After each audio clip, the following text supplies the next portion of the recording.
E aí, pessoal, tudo tranquilo? Hoje o objetivo é falar sobre estatística descritiva univariada. Deixa eu já compartilhar minha tela com vocês, para a gente já iniciar. Aqui a gente está continuando o livro do professor Fávero. Começamos lá falando sobre variáveis, os tipos de variáveis. Agora vamos falar sobre estatística descritiva univariada. Depois vamos falar de bivariada. E aí, começando aqui a introdução. Então, ele vai ser uma playlist, só para vocês entenderem, em que vai ter vários cursos. A ideia é destrinchar esse pequeno livro. Deixa eu ver se vocês conseguem ver aqui a Bíblia, e a gente ouvindo a palavra de acordo com o tempo. Então a gente vai começar desde o básico e evoluir, até falar de ML, falar de análise de regressão, falar de inferência como um todo. E aí, beleza. O que é estatística descritiva? A estatística descritiva descreve e sintetiza as características principais observadas em um conjunto de dados por meio de tabela, gráficos e medidas de resumo, permitindo ao pesquisador melhor compreensão do comportamento dos dados. E aí, beleza, bem tranquilo, né? Ele conta 8 conceitos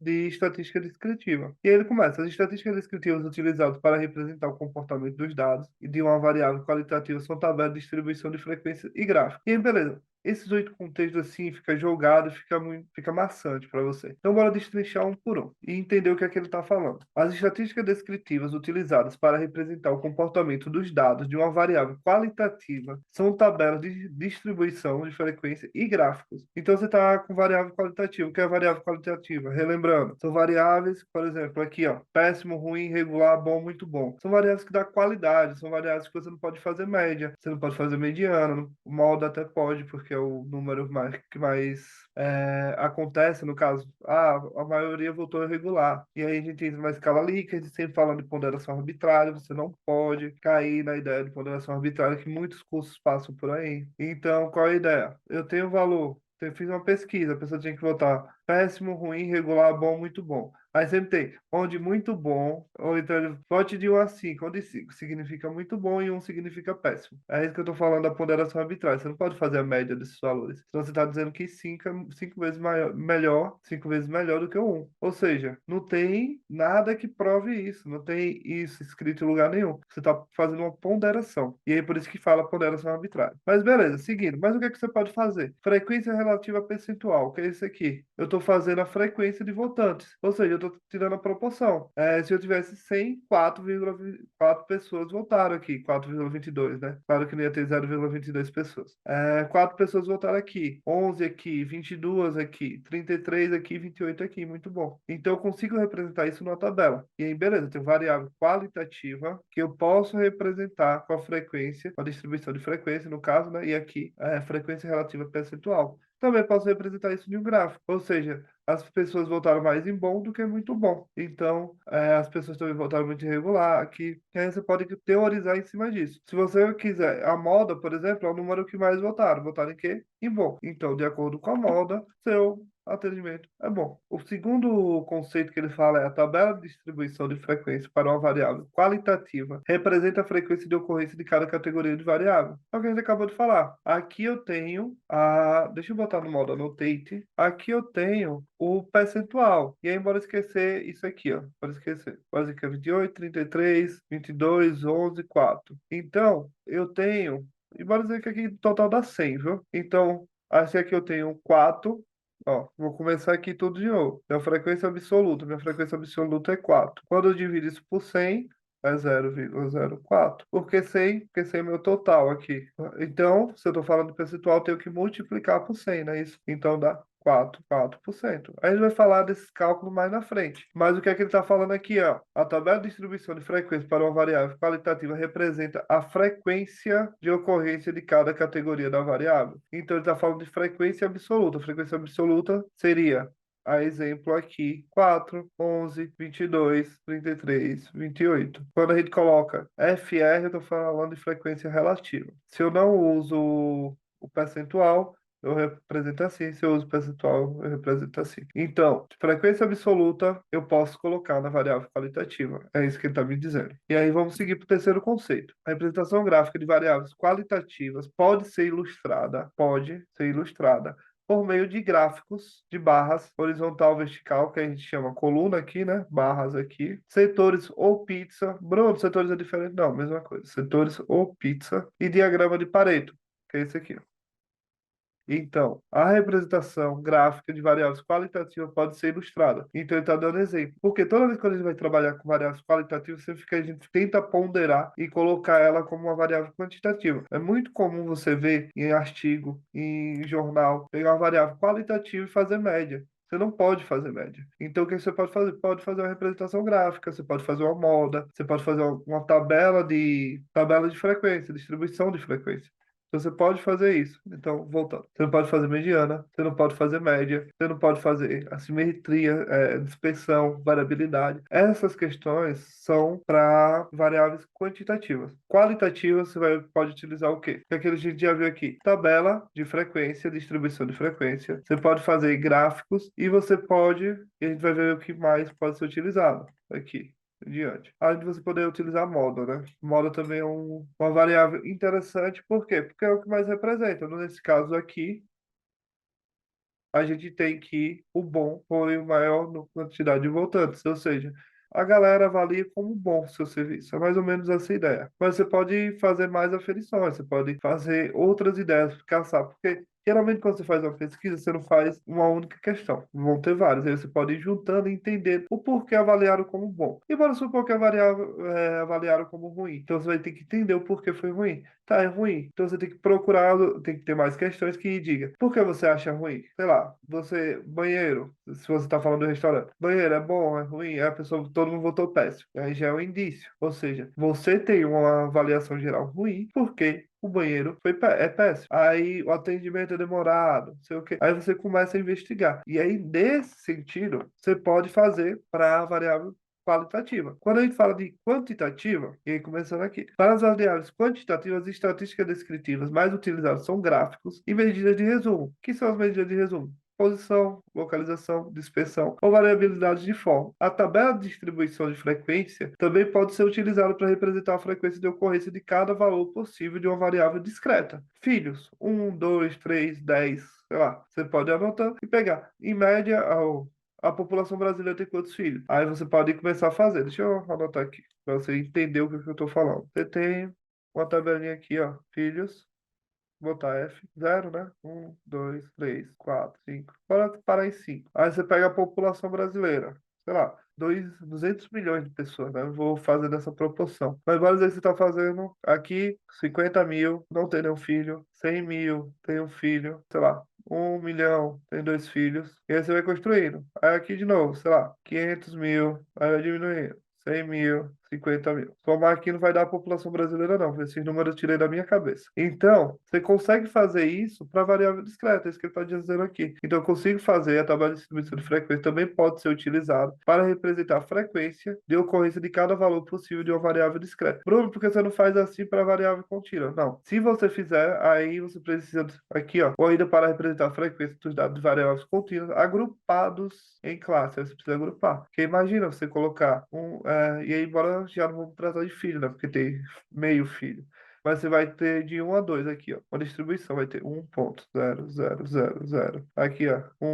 Aí depois, 1 ponto. Até chegar ao 2. Vocês entendem que tem infinitos números entre 1 e 2? Ou seja, tem muito número ali. Então, não é inteiro só, que aí tem o costume só de olhar. Ah, ou então 1,5, 1,6. Não, não vai ser assim. Tem vários números entre eles dois. Então, se você for distribuir isso numa tabela de frequência, a sua tabela não vai caber no sistema que você fizer ou no seu caderno, se você estiver anotando, que seja. Então, o que é que a gente faz? Faz intervalos. E aí, numa outra aula, a gente vai ver como calcular esses grupos. Mas beleza, continuando aqui. A representação gráfica de variáveis quantitativas é geralmente ilustrada por meio de gráfico de linha, gráfico de pontos ou dispersão, histograma, gráfico de ramos e folhas e box plot. Box plot a gente tem, o box plot eu tenho um vídeo falando como é interpretar o box plot, qual é que vocês podem pesquisar no canal. É interessante porque ele é um gráfico que ele traz muito conhecimento sobre o seu banco de dados e às vezes as pessoas não colocam por não que o gestor não sabe interpretar, porque não entende. Isso é complicado, você deixar de agregar porque não consegue interpretar um. Eu acho que é bom a gente se desafiar nesse sentido e tentar entender o que está sendo feito ali, tentar e passar. Ou seja, você não tem que só entender, você tem que saber explicar para o gestor que nunca viu também. E aí a gente também tem aqui o gráfico de dispersão, ou dispersão aqui, desculpa, histograma, tem o gráfico de histograma, dispersão e o de linhas. Beleza, vamos seguindo aqui. As medidas de posição e localização podem ser divididas em medidas de tendência central, média, modo e mediana. Todo mundo lembra, né, o que é média? Média, modo, o número que mais se repete, mediana, o número central. Se a gente está falando aqui, deveria ser mais ou menos aqui assim, ó. Interprete que é uma linha reta aqui e a mediana deve estar por aqui. Se a gente está falando de algo simétrico, né? Medidas separatriz, quartis, decis, percentis. A gente está falando, Boxplot é famoso por isso, né? 50% dos dados, 25, 10.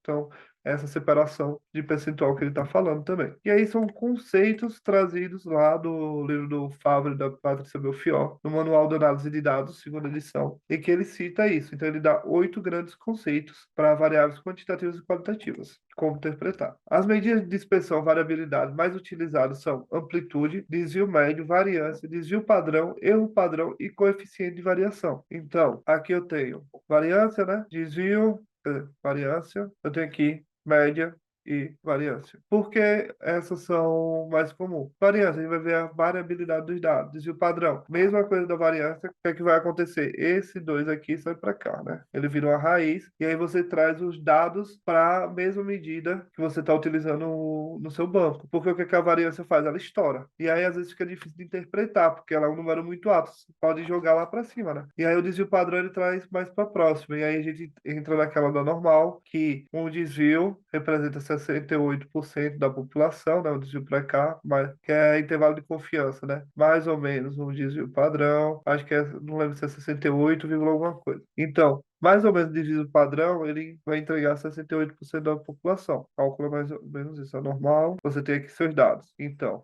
aqui, menos um desvio, mais um desvio, que é 1. Então, aqui eu tenho 68% da minha população representada. Quando eu vou expandindo isso, eu aumento e aí eu vou para 95%. Então, quando eu tenho dois desvios padrão, eu vou para 95%. Então, ó, um desvio igual 68%, 68,3% para ser mais exato. Dois desvios, eu tenho 95,5%. Quando eu tenho três desvios, eu tenho 99,7%.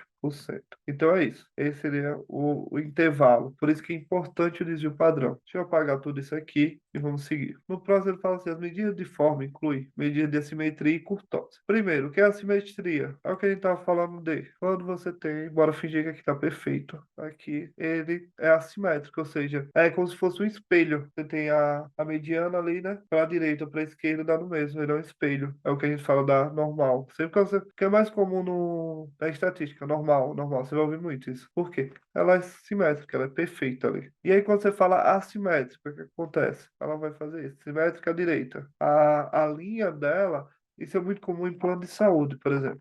Você tem o valor médio que a galera gasta aqui, e aí tem. Só que essa pessoa, enquanto, sei lá, aqui de forma esdrúxula, em média as pessoas gastam R$ 1.000 de plano de saúde por mês. Sei lá, por mês por ano. Só que isso vai até a casa do chapéu, porque vai ter alguém que vai gastar 1 milhão. É uma pessoa, talvez, que tem um problema raro, ou uma pessoa mais idosa, que precisou se internar várias vezes. Então, ela é assimétrica à direita.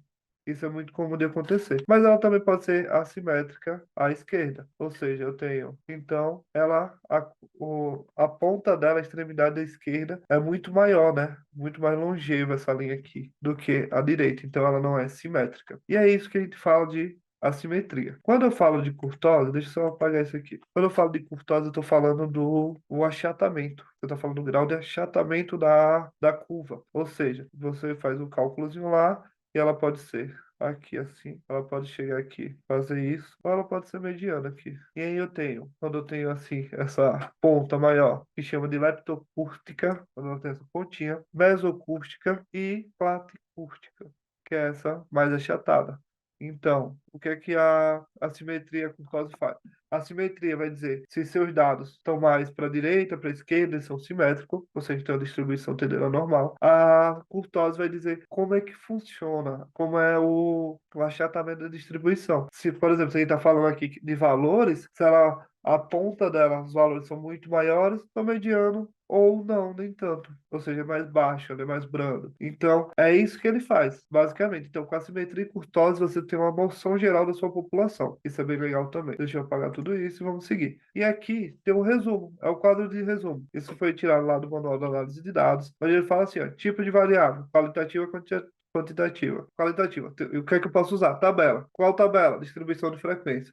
Gráfico. Posso utilizar? Posso. Qual? Barra horizontal vertical, setor de pizza, diagrama de Pareto. Quantitativa. E aí tem um mundo. Você pode usar tabela, gráfico, medida de resumo. Entretanto, se atenha a isso, ó. A observação. Moda. A moda que fornece o valor mais frequente de uma variável é a única medida de resumo que também pode ser utilizada por variáveis qualitativas. Lembra que a gente falou? Você pode utilizar moda. Até porque se você botar um gráfico de barra ou de coluna, você vai enxergar a moda ali, porque vai ser o número que tiver mais frequente. O número não, a variável. E aí, beleza, seguindo. Então, a quantitativa, você pode usar tabela, distribuição de frequência, a gente já viu, discreta, contínua. Contínua tem que ter intervalo, senão você vai ficar a vida toda fazendo a tabela. Gráfico, você pode usar todos os gráficos ali, ou pelo menos a maioria deles. Quantitativa, ainda, medidas de resumo. Então, você pode fazer posição ou localização. Quais são as posição? Tendência central, média, moda, mediana. Separatrizes, quartis, decís, percentis. Porque separatriz está separando, está englobando, sei lá, 10%, 50%, 25% da população. Dispersão, variabilidade, amplitude, desvio médio, variância, desvio padrão, erro padrão, coeficiente de variação. E de forma, que a gente acabou de falar,